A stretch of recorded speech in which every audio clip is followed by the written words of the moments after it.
ఓం ఓం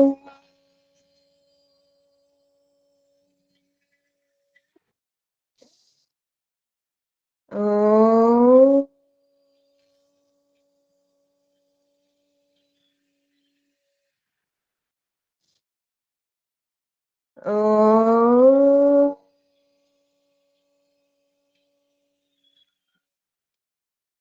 ఓం భూర్భువస్వః తత్సవితుర్వరేణ్యం భర్గో దేవస్య ధీమహి ధియో యో నః ప్రచోదయాత్. ఓం అసతో మా సద్గమయ తమసో మా జ్యోతిర్గమయ మృత్యోర్మామృతంగమయ. ఓం సహనావవతు సహనౌ భునక్తు సహ వీర్యం కరవావహై తేజస్వినావధీతమస్తు మా విద్విషావహై. ఓం శాంతి శాంతి శాంతి. నమస్తే అమ్మా, అందరికీ నమస్తే. నమస్తే. మనం సాధన పాదంలోని 3వ సూత్రం గురించి ఈరోజు తెలుసుకునే ప్రయత్నం చేద్దాం. ఎందుకంటే ఆత్మ తన స్వరూపంలో ఉండాలన్నా, అంటే యథార్థ స్వరూపంలో ఉండాలన్నా, ఈ జగత్ నిర్మాణకర్త యొక్క సామర్థ్యం ఆత్మ అవగతం చేసుకోవాలన్నా బుద్ధి సామర్థ్యం ప్రజ్ఞాశక్తికి వెళ్ళిపోవాలి, రితంభరా స్థితికి వెళ్ళాలి. అంటే యథార్థమును రక్షించగలిగి, పోషించగలిగి, గ్రహించగలిగి, తనలో స్థాపన చేసుకోగలిగే శక్తి ఆత్మకు ఉండాలి. సామాన్యంగా మనమందరము వింటాం, జన్మ మరణాలు ఇవి ఒక చక్రము లాంటివి అని. అటులనే జీవుడు శరీరాన్ని వదిలి వెళ్ళేటప్పుడు ఏమి తీసుకెళ్ళలేడు అనే పదములను మనము ఊహ తెలియనప్పటి నుండి కూడా వింటూ ఉంటాం. కానీ అది ప్రాక్టికల్ గా వచ్చినప్పుడు, క్రియాత్మకంగా వచ్చినప్పుడు, దాన్ని ఎదుర్కోవలసి వచ్చినప్పుడు మన స్థితి ఎలా ఉంటుంది? అందుకే ఏమంటాడు, అవిద్య అస్మిత రాగద్వేష అభినివేశా పంచక్లేశా. క్లేశము అంటేనే అవిద్య, మిథ్యా జ్ఞానం, అజ్ఞానము. అదే ఈశోపనిషత్తును తీసుకుంటే అక్కడ అవిద్య అంటే ప్రకృతి, కానీ యోగ దర్శనములో అవిద్య అనే శబ్దమునకు అజ్ఞానం. మరి ఏమిటి విద్య అవిద్య అంటే? నిత్య శుచి అంటే ఏ పదార్థమైతే నిత్యము దాన్ని నిత్యముగా తెలుసుకోవడం విద్య. ఏ పదార్థమైతే అనిత్యము దాన్ని అనిత్యముగా తెలుసుకోవడము కూడా విద్యనే. కానీ మనము నిత్య పదార్థాన్ని అనిత్యముగా తెలుసుకుంటాం. అందుకనే ఈ దేహము అనిత్యం, దేహ ఇంద్రియాలు కూడా అనిత్యములే, ఆత్మ మాత్రమే నిత్యం. కానీ మనం జీవనమును కొనసాగిస్తూ ఉన్నప్పుడు శాస్త్రీయ చర్చ సమయములో, సత్సంగములో అనిత్యమును అనిత్యముగా భావించడము, నిత్యమును నిత్యముగా భావించడం అనేది మనకు అవగాహనలో ఉంది. కానీ వ్యవహారంలోకి వచ్చేసరికి మనము ఆ యథార్థ జ్ఞానములో ఉండగలుగుతున్నామా? శరీరమును అనిత్యముగా తెలుసుకోగలుగుతున్నామా? శరీర సమస్త అవయవాలని అనిత్యముగా తెలుసుకోగలుగుతున్నామా? గ్రహించగలుగుతున్నామా? ఎప్పుడైతే మనలో అనిత్య పదార్థమును అనిత్యముగా, నిత్య పదార్థమును నిత్యముగా, ఈ స్థిరత్వం, ఈ దృఢత్వం మనలో ఉన్నప్పుడు చిత్తము చాలా నిర్మలముగా ఉంటుంది. మనకు ఏదైతే చిత్తం ఉందో, మనం సమాధి పాదములో యోగ చిత్తవృత్తి నిరోధ అనుకున్నాం. చిత్తవృత్తులు ఎన్ని అంటే 5 అని కూడా తెలుసుకున్నాం. ఆ చిత్తవృత్తులను అనగా రూపరస గంధాదులను నిలిపివేసినప్పుడే ఒక స్థితి ఏర్పడుతుంది అని తెలుసుకున్నాం మనం. కానీ ఇప్పుడు మనం ఏదైతే మాట్లాడతాం, ఒక శబ్దాన్ని మనం ఉచ్చరిస్తున్నాం, మనం గమనించుకోవాలి, అక్కడ శబ్దము మరలా ఉండదు. కానీ శబ్దములో ఇమిడి ఉన్న భావార్థం మాత్రం దీర్ఘకాలం ఉంటుంది. మనం ఎవరినైనా ఏదైనా ఒక శబ్దాలతో మనం దుఃఖింపజేస్తే, ఏదైతే క్రియ చేష్ట జరిగిందో అది ఉండదు అప్పుడు. కానీ అతని హృదయములో ఆ శబ్దం వెనుక, ఆ శబ్దములో దాగి ఉన్న ఏదైతే భావం ఉందో, అతని హృదయాన్ని ఆ భావము దుఃఖింపజేస్తుంది లేదా ఉత్సాహాన్ని ఇస్తూ ఉంటుంది. కానీ మనం ఏం చేస్తాము? భావాన్ని మర్చిపోతాం. అరే, నేను ఈ పదమును ఉపయోగిస్తే అన్న మాటలు వెనక్కి రావు, కానీ ఆ పదం వెనుక ఉన్న భావం అయితే ఉంటుంది అన్న విషయాన్ని మర్చిపోయి మన సామర్థ్యాన్ని అహంకారంలోకి మార్చుకొని అలుపుల పైన ఈ శబ్దాలని మనం ఉపయోగిస్తూ ఉంటాం. అందుకనే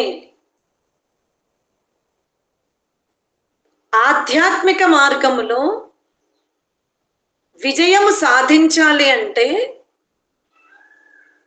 ఆభరణాలను వదిలిపెట్టడము, గృహస్థం ఆశ్రమాన్ని వదిలిపెట్టడము, శుభకార్యాలకు వెళ్ళకపోవడము, విలువైన వస్త్రాలు ధరించకపోవడము, ఇది కాదు తపస్సు అంటే. ఆధ్యాత్మిక మార్గంలో విజయం సాధించాలి అంటే ఆభరణాలను, వస్త్రాలను, సుఖమును త్యజించడం కాదు, స్వభావాన్ని మార్చుకోవడం, ఇతరులకు హాని కలిగే ప్రవర్తనని మనం నియంత్రించుకోవడం, అలాని ఇతరుల వల్ల మనకు హాని కలుగుతుంది తరచు, అది కూడా ఆధ్యాత్మికం కాదు, అది బలహీనత. అది మనం తెలుసుకోవాలి.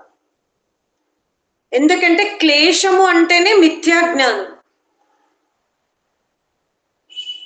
మన వలన ఒకరికి దుఃఖము కలగకూడదు.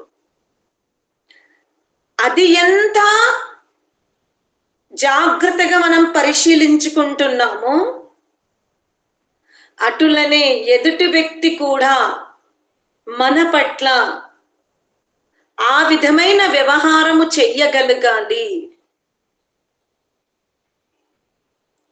ఇప్పుడు మనం అనుకోవచ్చు, అమ్మ ఒకరు మనని కొప్పడగానే మనం కూడా కొప్పడితే సంయమనం ఎలా అవుతుంది అని.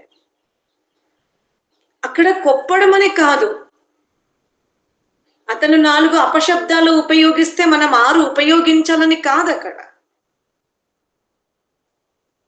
ఎదుటి వ్యక్తి యొక్క మిథ్యా వ్యవహారాన్ని మనస్సు మీద ప్రభావితము కాకుండా చూసుకోవడమే తపస్సు.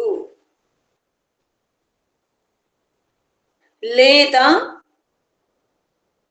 అతనితో మృదు భాషతో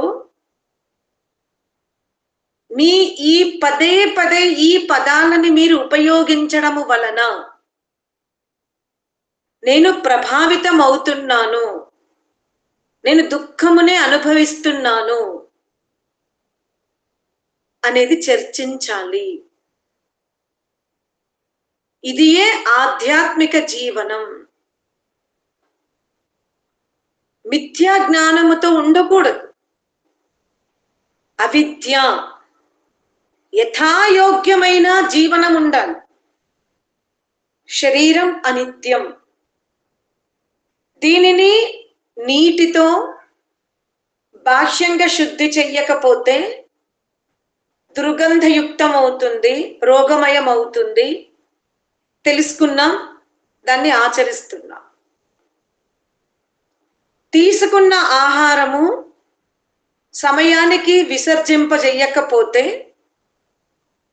వ్యాధి కణాలు పెరిగిపోతవి, శరీరంలో రోగ నిరోధక శక్తి తగ్గుతుంది.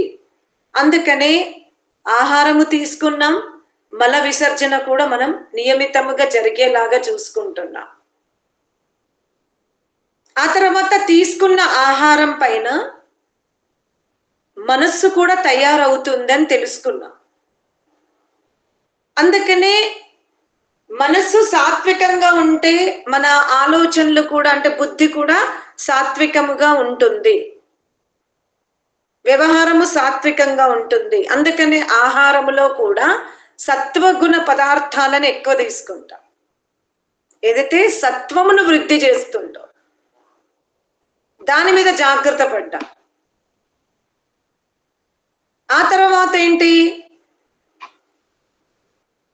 ఈ చిత్తమును, బుద్ధిని, అహంకారమును, మనస్సును, 4ంటిని ప్రతిరోజు ప్రకాశ స్థితిలో ఉన్నాయా లేవా తెలుసుకుంటున్నాం.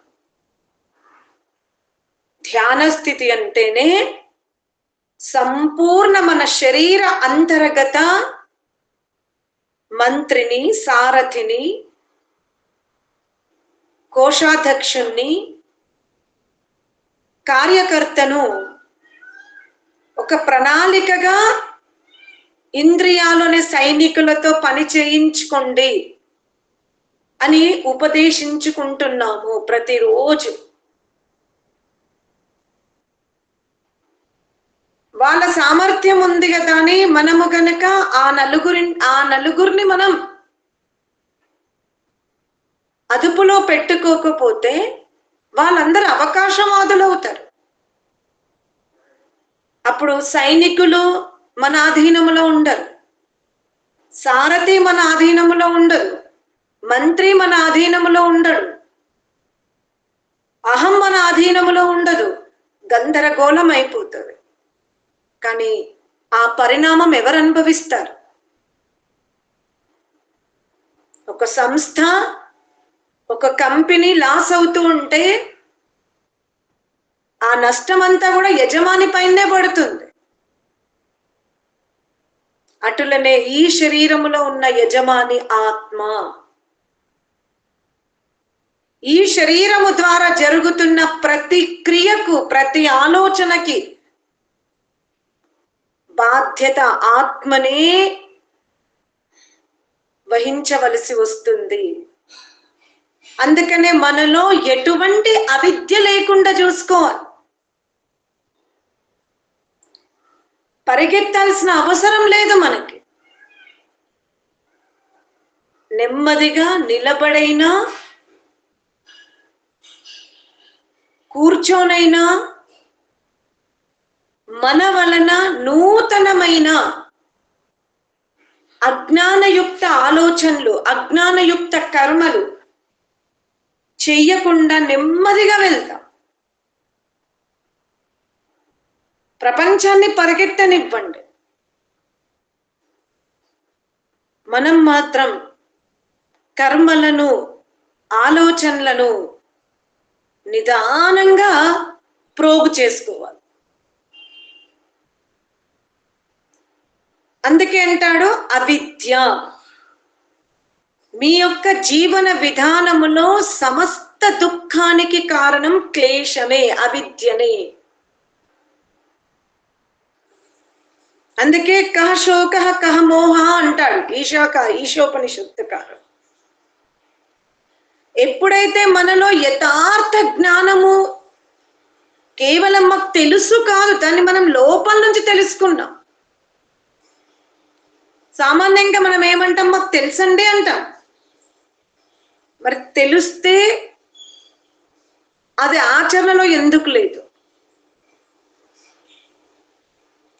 ఋషులు ఏమంటున్నారు, ఎప్పుడైతే నువ్వు వివేకము సంపాదించుకుంటావో, నీలో వివేకం ఉంటే నీకు దుఃఖం లేదు, శోకము లేదు, మోహము లేదు, రాగద్వేషాలు ఉండవు, లోభం ఉండదు. ఇవన్నీ ఉన్నాయి అంటే మనలో మిథ్యాజ్ఞానం ఉన్నట్టే.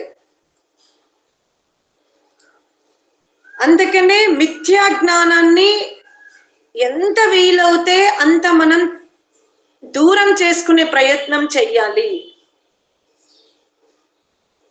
సమస్త దుఃఖమునకు కారణం మిథ్యాజ్ఞానమే. నన్ను ఎవ్వరూ కించపరచరనుకోవడము, అకస్మాత్తుగా ఎవరన్నా మనని కించపరిస్తే దుఃఖింపబడతాం. ఆర్థికంగా నాకెప్పుడు హాని కలగదు, నేను చాలా ధనికురాలుగానే జీవన విధానం గడుపుతాను అనుకుంటాం. అకస్మాత్తుగా వ్యాపారంలో నష్టాలు వస్తవి. ఇలా నిత్య జీవితంలో ఒక్కొక్కరికి ఒక్కొక్క రకమైన అనుభవాలు ఉన్నవి, అపోహాలు ఉంటవి. కానీ పరమాత్ముడు ఏం చెప్తున్నాడు? అశ్వత్థ అన్నాడు. ఇప్పుడు వర్తమానములో ఏదైతే నీతో ఉందో దానికి రేపు అనే పదము లేదు అన్నాడు. వర్తమానములో నువ్వు ఎక్కడైతే కూర్చున్నావో, ఏదైతే నీకు సామీప్యములో ఉందో దానికి రేపు అనే పదం లేదు. కానీ నిత్య జీవితంలో మనమంతా రేపు అనే పదానికి ప్రాధాన్యత ఇస్తాం. అందుకే సుఖ దుఃఖాలు. ఇదంతటి కారణం పతంజలి మహర్షి ఏమంటున్నాడు అంటే అవిద్య. ఈ 5 క్లేశములు, ఆ 5 క్లేశాలు ఏంటి? అవిద్య, అస్మిత, రాగద్వేషము, అభినివేశము అంటాడు. ఇంతకు ముందు కూడా నేను మీకు సతత ప్రకాశం చెప్పేటప్పుడు ఈ సూత్రానికి వ్యాఖ్యానం చేసిన. కావున మీరు ఆ సూత్రాన్ని అక్కడికి వెళ్ళి నెమరు వేసుకోండి. సమస్త క్లేశములకు కారణం మిథ్యాజ్ఞానమే. దానికి 5 విభేదాలున్నవి: అవిద్య, అస్మిత, రాగము, ద్వేషము, అభినివేశము. ఈ 5 మనలో ఎంత మోతాదులో ఉన్నవి, మనం వీటిని ఏ విధంగా నియంత్రించుకుంటున్నాము, మన దినచర్యని మనం గమనించుకోవాలి. ఎందుకంటే సామాన్యము, విశేషము. మానవ జన్మ లభించింది, ఇది సామాన్యంగా మనకు ఉండిపోయింది. మాతాపితరుల గర్భం నుండి వచ్చాం, విద్యావంతులమయ్యాం, సంతానవంతులమయ్యాం, కర్తవ్యాలు పూర్తవుతున్నాయి. ఇది సామాన్య జీవితం. అక్కడ కూడా శ్రమించాము, లోటుపాట్లని చూస్తున్నాము ప్రతిరోజు. కానీ లోకముతో అందరము సామాన్యులుగా ఉన్న మనం విశేష జన్మను తీసుకుంటున్నాం. ఏంటి? ఆత్మ మార్గమును ఎన్నుకున్నాం, ఆత్మస్వరూపులుగా ఉండాలనుకున్నాం. ఆత్మను, పరమాత్మని, ప్రకృతిని మూడింటిని మనం వేరుగా చూడాలనుకుంటున్నాం. ఈ మూడింటి యొక్క వేరుగా మనం తీసుకోవాలి అంటే అనిత్య పదార్థమును నిత్యముగా భావించకపోవడం, నిత్య పదార్థాన్ని అనిత్యముగా భావించకపోవడం, అశుచిని శుచిగా, శుచిని అశుచిగా భావించకుండా మనని మనం చాలా జాగ్రత్తగా లోతైన యాత్ర చేసుకున్నప్పుడు అవిద్య తొలగిపోతుంది. హృదయ గూటిలో పరమాత్ముడనే మణి ప్రకటితమవుతుంది. అప్పుడు మన లక్ష్యం నెరవేరుతుంది. అందుకనే మన జీవితం సామాన్యంగా కాకుండా విశేషముగా కొనసాగాలి అంటే అవిద్య, అస్మిత, రాగము, ద్వేషము, అభినివేశము అనే ఈ పంచక్లేశాలని మనం చాలా జాగ్రత్తగా పరాసువ దూరంగా నెట్టివేసుకోగలిగితే యద్భద్రం అంతా శుభమే ఉంటుంది. ఓం శాంతి శాంతి శాంతి.